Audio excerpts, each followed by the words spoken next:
사도신경으로 신앙 고백하시겠습니다.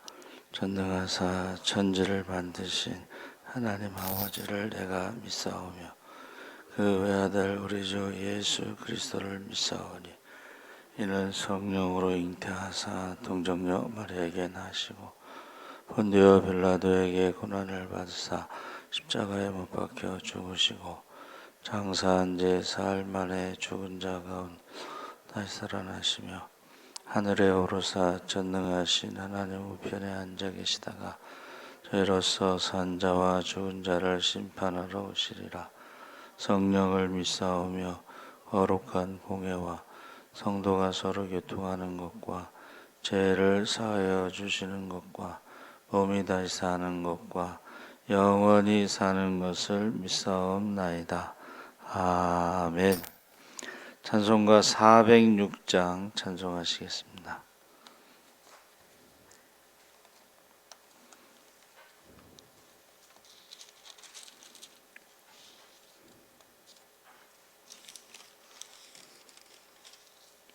찬송가 406장 찬송하시겠습니다.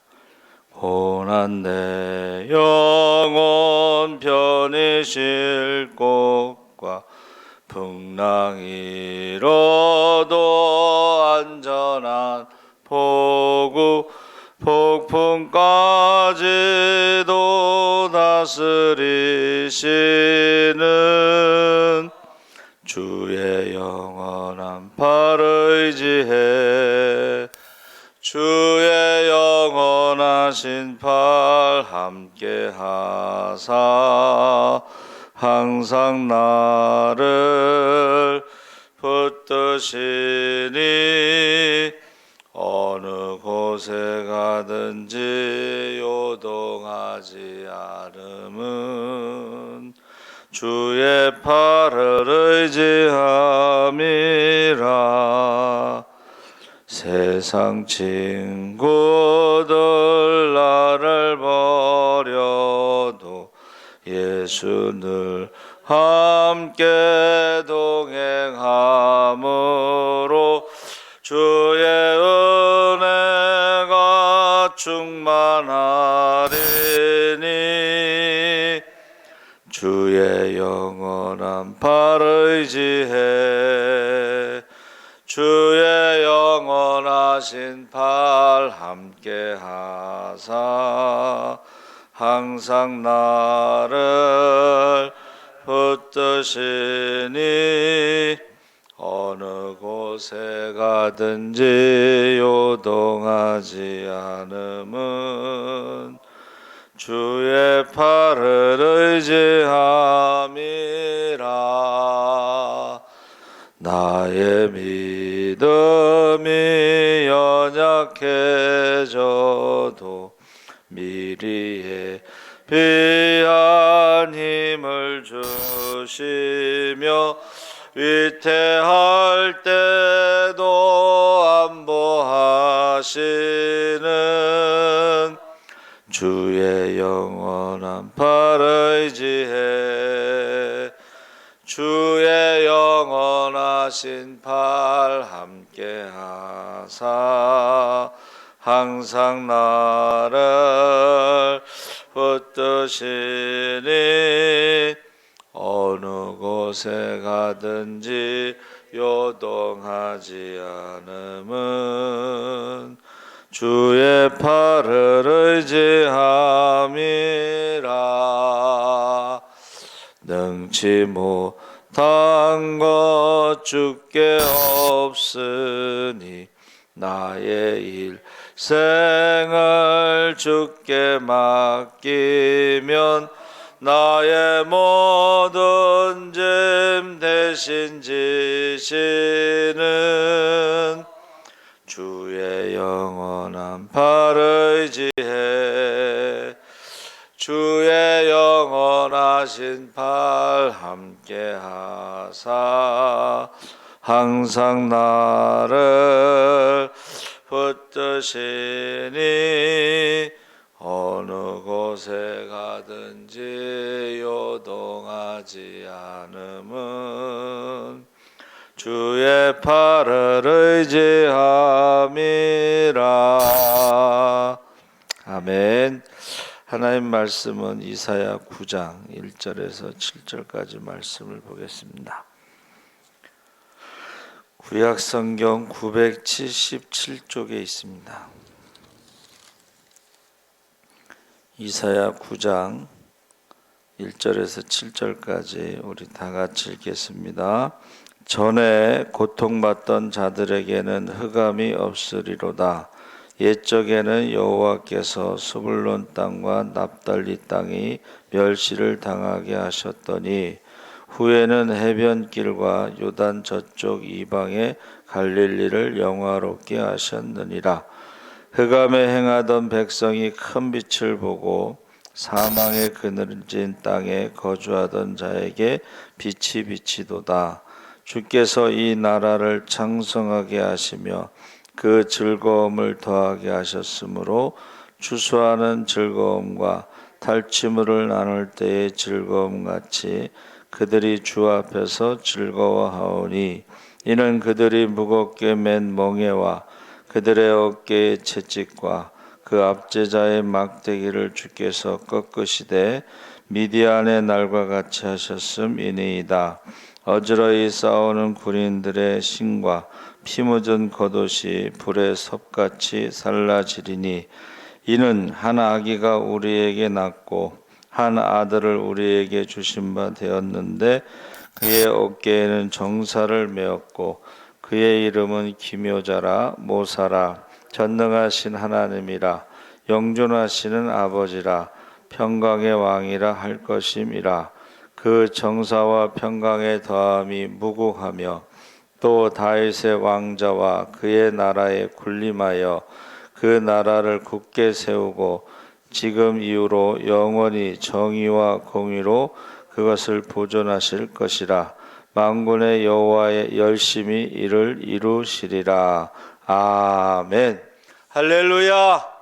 좋은 아침입니다. 잘 오셨습니다. 감사합니다. 하나님의 비전이라는 제목으로 말씀을 나누려고 합니다. 사람들이 많이 사용하는 말 중에 비전이라는 말이 있습니다. 사람들이 이 꿈, 비전이라는 말을 좋아하는데 이것은 미래적인 의미가 담겨 있습니다. 그러니까 성경에는 이런 말, 꿈과 환상 계시라는 말로 표현하는데 미래에 대한 약속과 꿈을 말한 책도 성경만큼 미래에 대해서 예언된 책들이 많지 않습니다. 그래서 하나님께서 아브라함에게는 하늘의 별처럼 바다의 모래처럼 많은 자손을 주겠다고 약속하셨고 야곱에게는 천사가 사다리로 베델에서 하늘을 오르락내리락 하는 것을 보여주셨습니다. 이게 다 이 모두가 꿈이고 비전이며 장차 그들에게 인생에 주어질 환상입니다. 요셉의 경우도 그 꿈이 꿈의 사람 대표적이죠. 그래서 그들의 인생에 나타난 일을 꿈으로 비전으로 환상으로 미리 보여주신 것입니다. 그래서 예수님이 이 땅에 오시기 전에 700년 전에 이사야를 통해서 지금 말씀하고 있는데 그 예수님께서 오시기 전에도 또 많은 꿈과 비전에 대해서 그 중에 이제 아들을 낳을 것이요 그 이름을 임마누엘이라 하리라 이사야 7장에 그리고 이사야 2장에서는 칼을 쳐서 보습을 만들고 창을 쳐서 낫을 만들고 나라들이 서로 치지 아니하고 다시는 전쟁을 연습하지 아니하리라. 요엘서 2장 28절에는 내 영을 만민에게 부어주겠다. 그래서 이런 하나님의 비전, 하나님의 그 말씀의 예언이 바로 성경책인데 유대인들에게 주신 꿈이 있습니다. 그 당시에 외세로부터 억압받는 삶을 살았는데 우리는 일본 일제 36년의 역사가 있는데 유대인들은요 굉장히 많은 시간 4,000년 역사에 2,500년을 외세 침략을 받고 노예로 살고 힘들었어요. 그러니까 우리하고는 뭐 비교가 안 되죠. 4,000년 역사에 2,500년을 애굽과 바벨론, 바사, 뭐 로마 계속해서 어려움을 겪었습니다. 그래서 AD 70년에 로마에 의해서 예루살렘이 이제 파괴되고 나서 이스라엘이 독립할 때까지 한 2000년 가까이, 그래서 전체적으로 한 2500년 정도가 고난을 당한 민족이죠. 그러니까 그들이 얼마나 그 메시아에 대해서, 그 약속에 대해서 기다렸겠어요. 그래서 오늘 말씀에 기묘자라 모사라 전능하신 하나님이라 평강의 왕이라. 그래서 그 메시아를 기다렸는데 문제는 다윗과 같은 메시아를 이제 기다린 거죠. 이스라엘 역사의 가장 넓은 영토, 찬란했던 그 다윗과 같은 메시아. 근데 하나님의 비전은 유대인만을 위한 비전은 아니었다. 꿈은 아니었다. 그렇게 말하고 있습니다. 그래서 하나님의 비전은 고난받는 사람들에게 주어진 비전, 복음인데, 바로 3절에 주께서 이 나라를 창성하게 하시며 그 즐거움을 더하실 것이고, 7절에 그가 와서 평강을 무궁하게 하실 것이며 장차 다윗의 자리에 앉아서 그 나라를 굳게 하실 것이다. 근데 이것이 유대인들만을 위한 복음이 아니었다는 것입니다. 그래서 그 모든 하나님의 약속, 비전은 하나님의 만군의 여호와의 열심이 이것을 이룰 것이다. 그래서 이 고난받았던 사람들에 대한 그 비전, 하나님의 꿈은 세계인에게 주어진 약속이다. 그래서 예수님이 탄생하신 후 제일 먼저 찾아온 사람들이 유대인들이 아니고 이방에서 온 동방 박사들인데, 이 사람들은 바벨론, 지금의 이라크 지역입니다. 그러니까는 메시아의 기다림은 유대인만 기다린 것이 아니었다 하는 것을 동방 박사가 이제 대표적인 것이고, 그런데 그 사람들이 지금 이라크가 이슬람 국가죠. 그러니까 그들이 기다렸던 메시아와 또 다른 거예요. 그러니까 유대인들이 기다렸던 메시아는 다윗과 같은 메시아, 또 이라크, 바벨론 그쪽에서 기다렸던 메시아도 어떤 정치적인 메시아를 기다린 거죠. 그런데 하나님의 비전은 정치적인 메시아가 아니었다는 것을 말해주고 있습니다. 그래서 세계의 많은 사람들에게 이 복음이 전해졌고, 그것을 믿고 구원받고 하나님의 자녀가 되는 은혜를 입게 되고, 이 복음을 그래서 우리가 굿뉴스다 이렇게 말하고 있습니다. 그러니까 이 복음이 들어갈 때에 사도 바울이 아시아로 복음을 전하다가 성령께서 막으시고 유턴을 해서 유럽 쪽으로 갔죠. 복음이 서쪽으로 먼저 전파됐는데, 그 당시에 아시아는 문명국이었고 이 서쪽의 유럽은 바이킹, 야만인들이었어요. 그래서 그쪽으로 복음이 전파됐는데, 그 복음이 전파된 나라들이 이제 지금의 유럽 국가죠. 그래서 복음이 전파된 곳에 그 고난당하는 자들에게 이 복음이 전파되면서 예수님이 행하셨던 모든 일들을 그 제자들이 행함으로 완전히 바뀌게 된 거예요. 그래서 이 우상을 섬기는 국가와 하나님을 섬기는 기독교 국가가 전혀 다르죠. 그러니까 우상을 섬기는 국가들은 세계 비전이라는 게 없어요. 근데 기독교는 세계 비전을 갖고 있습니다. 온 세상에 대해서. 이거는 모든 사람들의 문제를 해결할 수 있다는 것을 증명한 거예요. 그 모든 사람의 문제가 바로 죄와 사망의 문제고, 고통의 문제고, 질병의 문제입니다. 그래서 지금 예수님이 다시 오시기 전에, 재림 전에 또 많은 사람들이 고통을 당하고 고난을 당할 때에 이 예수님의 재림이 첫 번째 성탄절과 같은 그러한 굿뉴스 중에 가장 큰 굿뉴스, 희년 중에 가장 큰 희년, 동시에 이 하나님의 열심히 이룬다는 이 말씀은요, 동시에 질투라는, 분노라고 하는 뜻이 있어요. 같은 단어인데, 하나님의 열심이라는 단어가 같은 단어인데, 그래서 하나님을 사랑하고 말씀에 순종하는 사람들에게는 하나님의 열심으로 그들을 보호하시고 지켜주시고 인도하시는 그 은혜가 있지만, 하나님을 떠난 사람들, 배신한 사람들, 배교한 사람들, 우상을 섬기는 사람들, 이런 사람들은 같은 단어가, 열심이라는 단어가 하나님의 진노로 번역이 되고 있어요. 분노로. 그래서 예수님이 다시 오신다고 하는 그 재림은 믿는 자들에게는 가장 큰 기쁨의 날, 희년 중에 희년이고, 믿지 않는 자들에게는 가장 큰 슬픔의 날, 심판, 최후의 심판을 받는 그런 날이 되는 것입니다. 그래서 기독교 국가뿐만이 아니라 기독교 개인적인 신앙이 있는 사람들이 세상에서 잘 되는 것들에 대해서 이제 세상이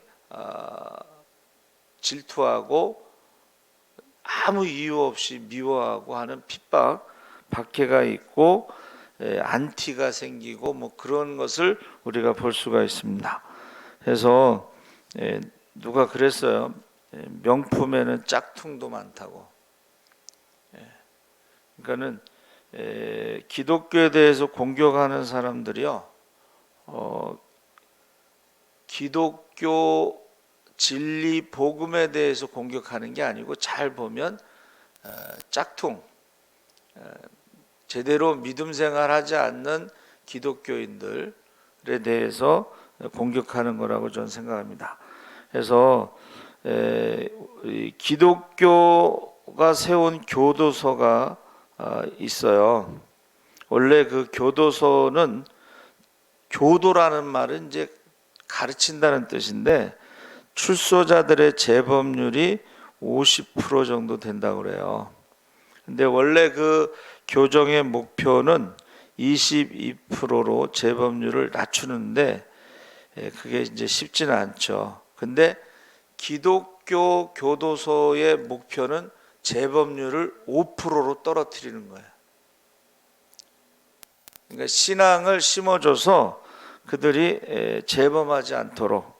근데 거기에 대해서 이제 기본 교도소의 교도관들이 이제 입을 삐죽거리면서, 그러면 우리가 그동안 뭐 놀고 먹었냐 하고 두고 보자 하는 그러한 시선으로 바라보고 있다는 거예요. 그러니까 기독교에 대해서, 교회에 대해서 이 기준이 굉장히 높은 거예요. 그러다 보니까 이제 교회를 막 공격하는 거죠. 그래서 예수님께서 세상에 오셨을 때요, 조용히 도나 닦고 개인적인 수양을 하지 않고 계속 돌아다니셨잖아요. 다른 마을로 가자, 다른 마을로 가자, 내가 전도하러 왔노라.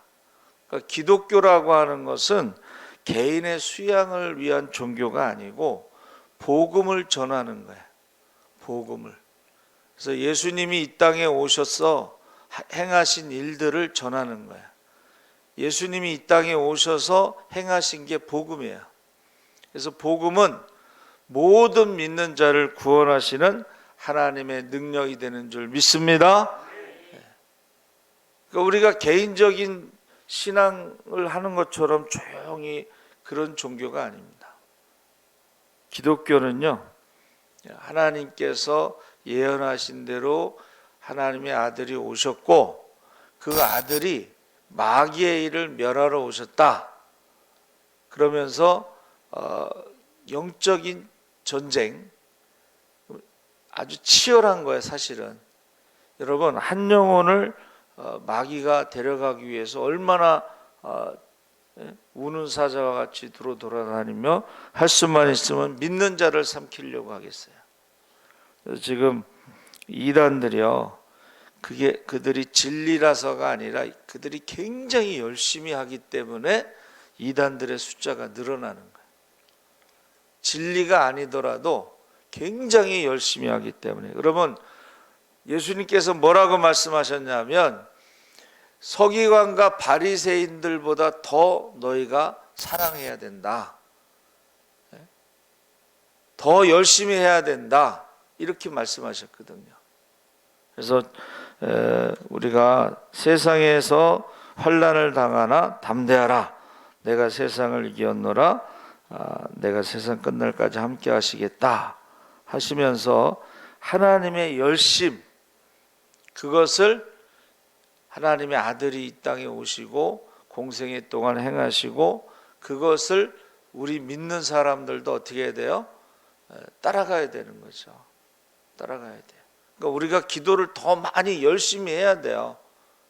전도도 더 많이 열심히 해야 되고. 그래서 아까 말씀드린 대로 그 열심이라는 단어가 키나라고 그랬는데, 이것이 믿는 자에게는 하나님의 보호하심이지만, 상 주시는 것이지만, 반대로 하나님을 열심히 그 행악자들에게는 벌을 주시는 것으로 나오고 있습니다. 그래서 이것을 가끔 영적인 간음이다 이렇게 표현하고, 한문으로 열심이라는 것은 심장이 뜨거워진다는 거예요. 여러분, 저와 여러분이 무엇을 할 때 심장이 뜨거워지느냐, 그것이 이제 사랑이라고 표현하는데, 어떤 의사가요, 예수 믿고 나서 이제 1년에 한 달은 가서 외국에 나가서 봉사를 하는데 돈을 많이 버는 유명한 의사예요. 사람들이 왜 그러냐 그랬더니 외국에 나가서 한 달 동안 봉사할 때 자기의 심장이 가장 뛴다는 거예요. 그래서 우리가 주님의 심장으로, 하나님의 열심으로 우리가 마지막 때에 더욱더 한 영혼이라도 더 구원받기 위해서 기도하시기 바랍니다. 아멘. 살아계신 하나님 아버지 감사합니다. 하나님의 비전이 바로 성경입니다. 우리가 성경을 읽으면서 하나님께서 약속하신 것, 우리에게 보여주신 꿈, 비전에 대해서 잊지 않게 하시고 그 꿈 이루어지도록 기도하게 하여 주시옵소서. 이제 주님 다시 오실 때에 그날에 두려움이 없고 부끄러움이 없고 회됨이 없도록 우리의 사명과 직분을 따라 먼저 그의 나라와 그의 일을 구하며 한 영혼 한 영혼을 품고 이름을 부르며 밤낮으로 기도할 때에 그 이름이 생명책에 기록되게 하여 주시옵소서. 혈통의 자녀와 믿음의 자녀를 위해서 눈물로 기도하게 하여 주시옵소서. 감사하며 예수님의 이름으로 기도합나이다. 아멘. 하늘에 계신 우리 아버지여, 이름이 거룩히 여김을 받으시오며 나라의 임하옵시며 뜻이 하늘에서 이룬 것 같이 땅에서도 이루어지이다. 오늘날 우리에게 일용할 양식을 주옵시고 우리가 우리에게 죄 지은 자를 사하여 준 것 같이